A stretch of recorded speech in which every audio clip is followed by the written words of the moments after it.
let's start where the bees start. With the first flower of spring, the pussy willow. The bees are out early in the springtime and early in the day gathering pollen or nectar from whatever flowers appear. Now, you know, there are about 5,000 bees to a pound and about 6 to 8 or 9 pounds in a hive. That means 30, 40, even 50,000 bees. And here's the brood chamber.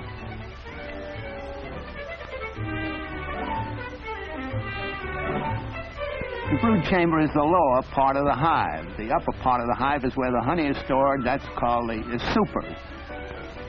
There's a grill in between to keep the queen bee from going up and laying eggs in the honey storage place. That would spoil the honey. You see, the queen bee is much larger than the workers, so all you have to do is put down a grill that will let the workers through and keep the queen out, and your honey is pure.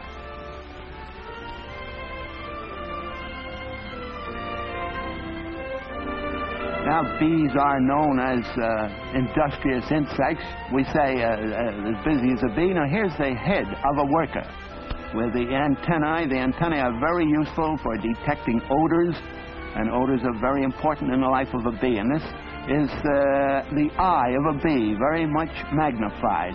It has 2 compound eyes with thousands of lenses in there. And it also has 3 simple eyes, by the way, and with all those 5 eyes, the bee can't close a single one of them. It has to sleep with its eyes open. And here are some of the brood cells. There's an egg. It looks like a little feathery plume, doesn't it? And this is a bee larva. When the egg hatches, that's how the larva grows. And the larva lives for 5 days in a cell and then spins a cocoon for itself inside a cell, and then the cell is capped open. 12 days or so later, the larva hatches into an adult bee. Here are some of the larvae in the cells. There's the egg on the left and the larva on the right, and that growth takes place in 5 days. The larva is about 1,500 times as large as the egg, so you can see that a lot of feeding went on in that time. The nursery attendants do the feeding. They sometimes feed a larva 1,300 or 1,400 times a day. Now, there's a larva that's about to hatch. I mean, it has spun its cocoon, and now it is an adult bee and is working its way out into the body of the hive. If it can't get out by itself, some of the nursemaids come and help it. They clean it off and show it how to work around the hive. A young bee doesn't leave the hive for 10 days or 2 weeks after it comes out of the cell. It does domestic work, so to speak, including making wax, which is a hard job and one that is delegated to the younger bees.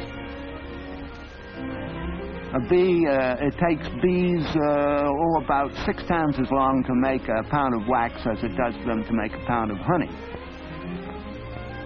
Now, there are street cleaners in the hive, and here you see them working at their jobs, cleaning out the hive. And here's a bee that's in the ventilating system. It's waving its wings at the door of the hive to create a breeze in the hive. Now, it waves its wings about 200 times a second. And it's to cool the hive in summer. In winter, it will do waving of that kind inside the hive to develop heat, to keep the hive warm. Now, here's a bee gathering pollen. Pollen is the dust that's on flowers, you know, and it packs it away on its hind legs. Here's a hind leg with the pollen packed on it. It's like a basket of hairs there, and it's very ingenious. Now, if you watch those bees going in there, you'll see that one going in? With its hind legs packed with pollen. There goes another one. You can really see them if you stand near the entrance of a hive and watch the bees go in. Those that have the pollen will really stand out. Of course, going from flower to flower covered with pollen this way, the bees help to fertilize our blossoms, and so we get our fruits and berries. Bees are very useful to farmers. Now the lower part or brood chamber of the cell is a very busy place. Eggs are being laid by the queen, and the workers are rushing around. Here the professor is going to try a little stunt. That's sugared water there, and of course a bee will find it sooner or later, and the sugared water is something they love. It saves them trouble in making honey. And the professor marked that bee with white on its back. Now we'll follow the bee to the hive. There it is, going right in the middle of the throng there. And it has found what it is the equivalent of a gold mine, a lot of sugared water, and it's rushing around now, very active, letting the other bees smell it, and its activity means, come on, boys, there's plenty more where this came from. Now, that's the way one bee tells another that it has come upon something good, and that the other worker bees should rush out and find this source of supply. There's still our marked bee. Now the other workers will go out, and having that smell, there they go, having that smell fresh in mind, they will fly about until they come to this gold mine, and here they've found it and are making profit there.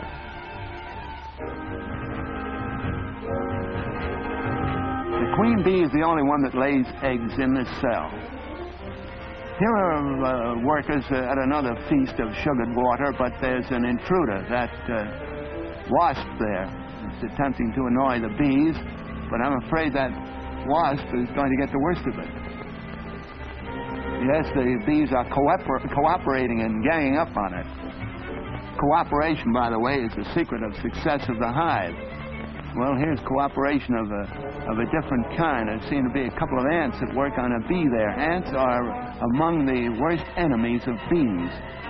If they get into a hive, that hive is usually doomed, because the ants run all over it and destroy everything in there.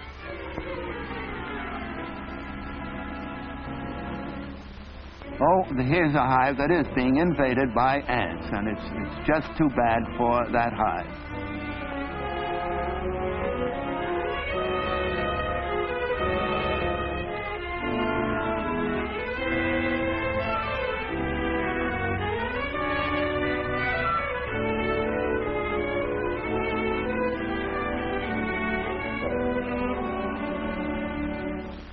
Well, here's a queen bee, and it's laying an egg in a queen cell. As I say, the queen bee is the only one that does lay eggs.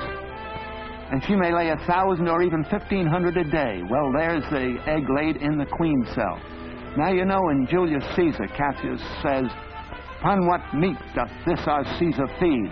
Well, I know what the queen larva feeds on. It is fed on a special jelly.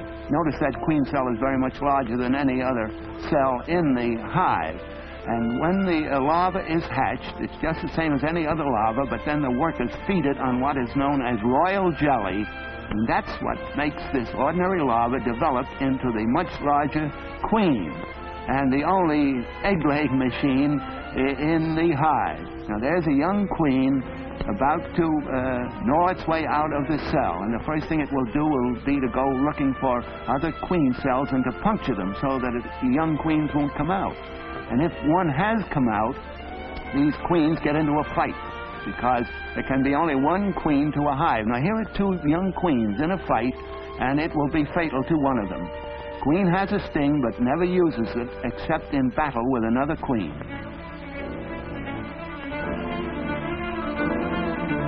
Well, when queen cells appear, you know that it's time for the hive to swarm. It's getting overcrowded, and there's plenty of honey. It's always in the honey season, and there's great activity. The bees raid their own honey stores and seem to get drunk on it, and then they rush out by the thousands.